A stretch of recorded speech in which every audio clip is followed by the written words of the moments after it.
Hello बच्चों, आज हम इस वीडियो में बहुत ही सरल शब्दों में लालची बूढ़ा सारस की कहानी पढ़ेंगे और समझेंगे। और इस कहानी के माध्यम से हमें क्या शिक्षा मिलेगी वो भी जानेंगे। तो चलिए बच्चों, शुरू करते हैं। एक बूढ़ा सारस नदी के किनारे रहता था। वह सारस इतना वृद्ध हो चला था कि भरपेट भोजन जूटा पाना भी उसको मुश्किल हो गया था। मछलियाँ उसके अगल बगल से तैर कर निकल जाती, लेकिन कमजोर होने के कारण वह उन्हें पकड़ नहीं पाता।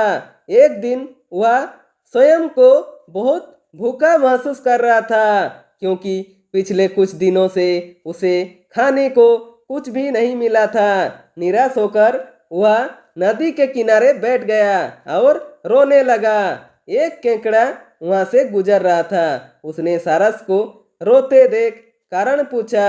तभी अचानक सारस के दिमाग में एक विचार आया। उसने केकड़े को कुछ देर शांत रहने को कहा, ताकि वह अपनी भावनाओं पर काबू पा सके। केकड़ा थोड़ा देरी चुप बैठा। इस बीच धूर्त सारस ने ऐसा अभिनय किया मानो वास्तव में अपनी भावनाओं को काबू में कर रहा हो, और फिर केकड़े से कहा, शायद तुम नहीं जानते कि इस नदी के प्राणियों पर कैसी घोर आपदा आने वाली है। सब के सब मारे जाएंगे। नदी का पानी सूखने वाला है।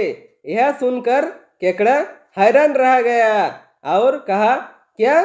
तो सारस ने कहा, हाँ, मुझे एक ज्योतिषी ने बताया है कि शीघ्र ही यह नदी सूख जाएगी और इसमें रहने वाले सभी जलचर मारे जाएंगे। ऐसी दुखद भविष्यवाणी सुनकर तो मेरा हृदय ही कांप उठा है। फिर कुछ देर ठहर कर सारस आगे बोला, यहाँ से कुछ ही दूरी पर एक झील है। बड़े जलजीव जैसे मगर, कछुए और मेंढक इत्यादि तो खुद ही चलकर वहाँ पहुँच सकते हैं, लेकिन मुझे मछलियों जैसे उन जीवों की चिंता सता रही है जो चलना जानते ही नहीं।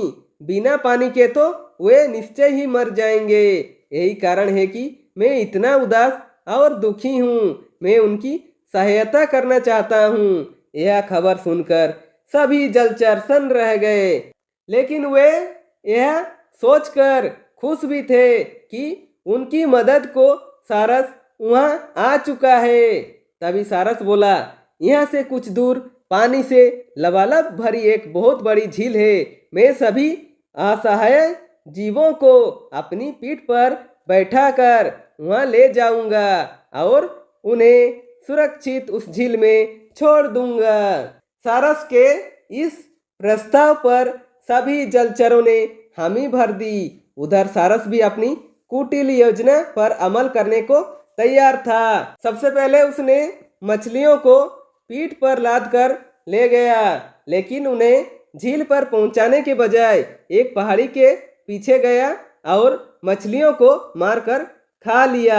इस प्रकार प्रतिदिन सारस अनेक मछलियों को अपना आहार बना लेता था।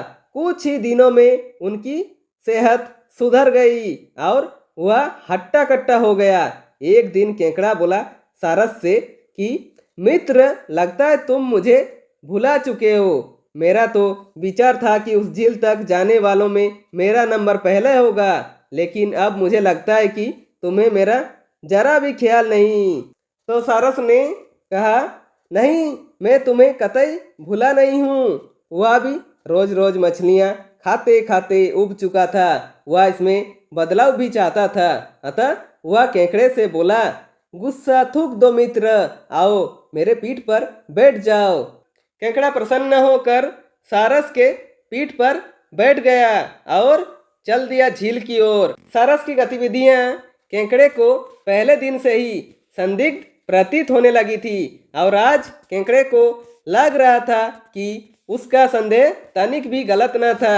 जब चलते हुए काफी देर हो गई तो केकड़े ने पूछा, अभी कितनी दूर है वह झील? सारस ने सोचा कि केकड़ा चुप रहने वाला सीधा प्राणी है और उसके कुटिल इरादों को कभी जान नहीं पाएगा। अतः वह गुस्से में बोला, मूर्ख प्राणी, तुम क्या समझते हो कि मैं तुम्हारा नौकर हूँ? यहाँ आसपास कोई दूसरी झील नहीं है। मेरी यह योजना तो तुम सभी को अपना आहार बनाने के लिए थी। अब तुम भी तैयार हो जा मरने को। यह सुनकर भी केकड़े ने धैर्य नहीं गंवाया। तुरंत उसने अपने तीखे पंजे सारस की गर्दन पर गड़ा दिए और उससे नदी की ओर लौट चलने को कहा। उसने यह भी कहा कि यदि उसने ऐसा नहीं किया तो वह अपने तीखे पंजों से उसकी गर्दन तोड़ देगा। अब नदी की ओर लौट चलने के सिवाय सारस के पास और कोई रास्ता नहीं था। नदी किनारे पहुंचते ही केकड़ा उछलकर सारस की पीठ पर से उतरा और नदी के शेष बचे जीवों को सारस की कारस्तानी से अवगत कराया। यह सुनकर सभी को गुस्सा आ गया और उन्होंने आक्रमण कर सारस को मार डाला। तो बच्चों, इस कहानी से हमें क्या शिक्षा मिलती है? हमें इस कहानी से यही शिक्षा मिलती है कि लालच बुरी बला है। तो बच्चों, वीडियो अच्छी लगे तो लाइक कीजिए और ऐसे ही बेहतर वीडियो पाने के लिए आप इस चैनल को सब्सक्राइब कर दीजिए और बेल आइकन को दबा दीजिए ताकि मेरे सारे वीडियो आप तक पहुंचती रहेगी। और हो सके कैसी लगी वीडियो कमेंट बॉक्स में कमेंट करके ही बता सकते हैं।